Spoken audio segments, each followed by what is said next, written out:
Kita menyukai ketegangan dan keseruan yang didapatkan dari permainan seperti Monopoli dan Tabu.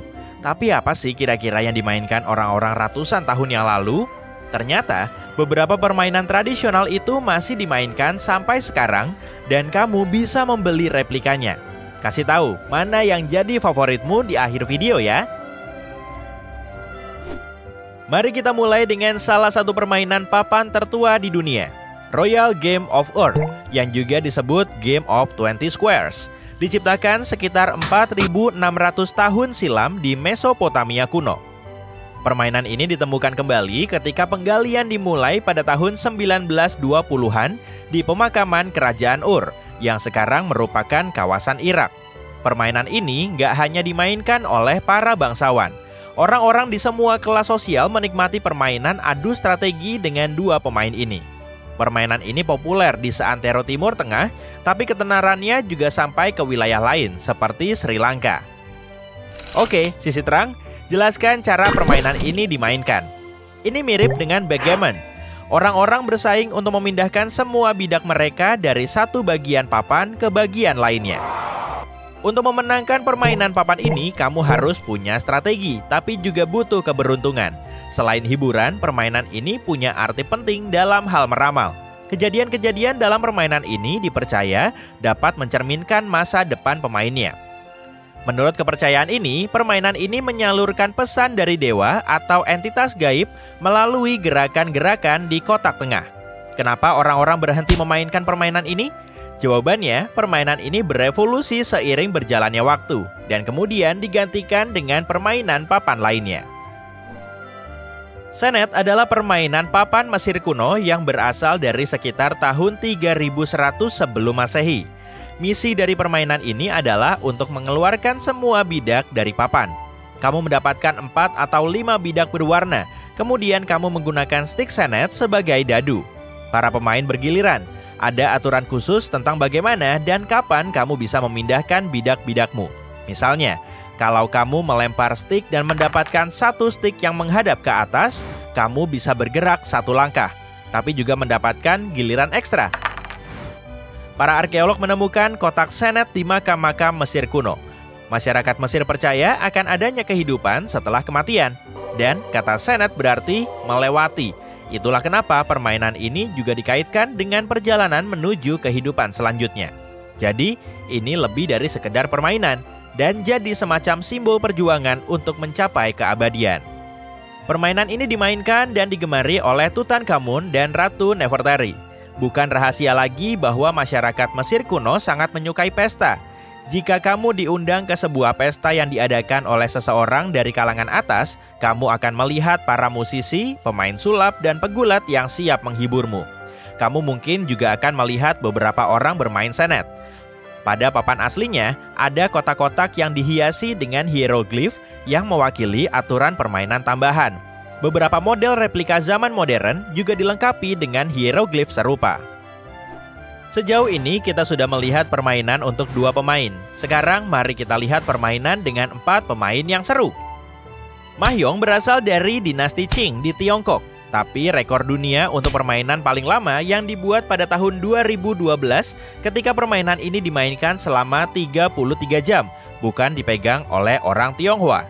Tapi pesta Mahjong terbesar pernah diselenggarakan di Tiongkok.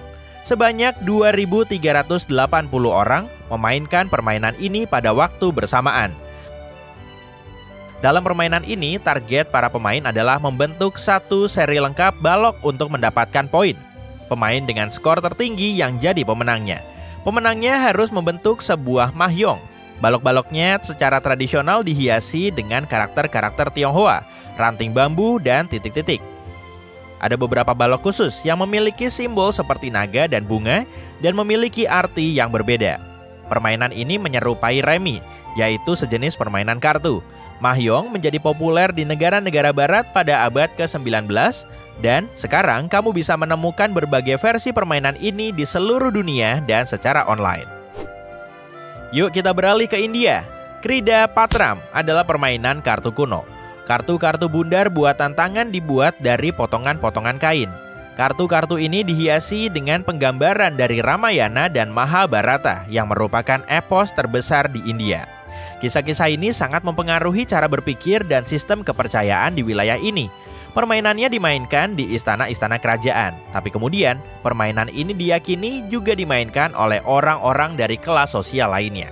Sebelum permainan dimulai, seorang pemain menyusun kartu-kartu tersebut dan mengocoknya untuk mengacak urutannya. Sekarang kita kembali ke Mesir kuno, tapi kali ini kita akan melihat permainan yang bisa dimainkan hingga 6 orang. Mehen mendapatkan namanya dari Dewa Ular. Permainan ini dimainkan sekitar tahun 3100 sebelum Masehi hingga 2300 sebelum Masehi. Ini adalah permainan papan berbentuk ular yang melingkar. Tubuh ular tersebut dibagi menjadi beberapa area persegi kecil. Dan ya, ini memang permainan ular, tapi berbeda dengan yang ada di ponsel Nokia lawas. Para ahli Mesir mengatakan bahwa permainan ini merupakan sebuah misteri, karena aturan dan sistem penilaiannya tidak diketahui. Yang mereka tahu hanyalah bahwa permainan ini dimainkan dengan token berbentuk bulat. Para pemain memulai permainan dari bagian ekor dan menuju ke kepala ular yang berada di tengah. Para pemain harus berlomba untuk sampai ke tengah. Kepingan permainan tambahan berbentuk singa memberi sedikit tantangan pada persaingannya. Para pemain harus secara strategis menggerakkan bidak mereka dalam formasi khusus yang disebut blokade. Ada beberapa kesempatan di sepanjang permainan bagi para pemain untuk mempercepat prosesnya melalui perosotan dan lompatan.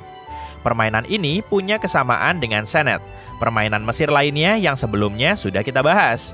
Dalam permainan ini, para pemain juga memiliki stick untuk dilempar ke atas meja, tapi bukannya dua warna, stick tersebut memiliki sisi datar dan bulat.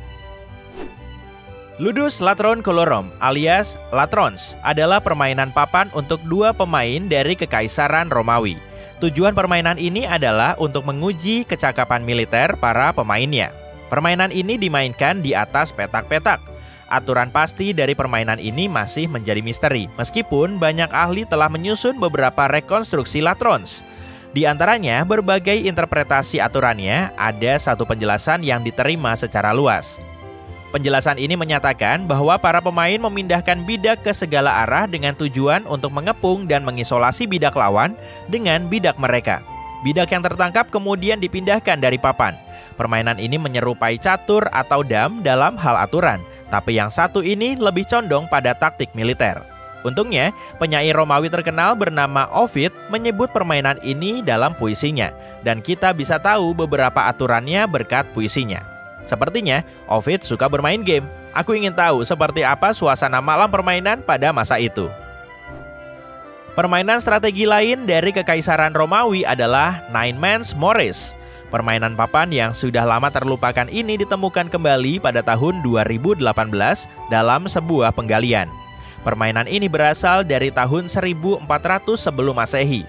Dalam permainan ini, para pemain mengendalikan pasukan mereka yang terdiri dari 9 bidak. Setiap bidak mewakili kemampuan yang berbeda di bidang permainan yang berbentuk kotak. Jika lawan nggak bisa membentuk formasi atau bidaknya hanya tersisa 2, maka kamu yang menang. Di Norwegia, Prancis, Jerman, dan banyak negara lain, terutama di Eropa abad pertengahan, ada berbagai variasi permainan Nine Men's Morris. Menariknya, Shakespeare menyebutnya dalam komedi terkenalnya yang berjudul A Midsummer Night's Dream. Permainan berikutnya adalah Wari. Permainan ini juga dikenal dengan nama Mancala. Permainan ini menjadi populer di Afrika Barat dan kemudian menyebar ke seluruh dunia. Dalam permainan ini, dua pemain harus saling mengalahkan dengan merencanakan gerakan mereka. Permainan ini butuh keterampilan mental dan banyak latihan. Dengan kata lain, mengenakan kaos keberuntungan saja gak akan membantumu menang. Setiap pemain memiliki 6 lubang yang diisi dengan biji dan sebuah pundi-pundi untuk mengumpulkan biji. Saat bermain, kamu harus mendapatkan biji-biji milik lawan. Tentu saja ada aturan terperinci tentang bagaimana kamu bisa mengumpulkan bijinya. Kamu bisa memainkan permainan ini di rumah. Selain biji-bijian, benda-benda kecil seperti kerikil, kelereng, atau bahkan M&M's juga bisa digunakan. Apa menurutmu permainan-permainan ini akan masih ada 1000 tahun lagi? Seperti catur misalnya, yang telah berhasil bertahan sejauh ini dan sepertinya nggak akan menghilang dalam waktu dekat.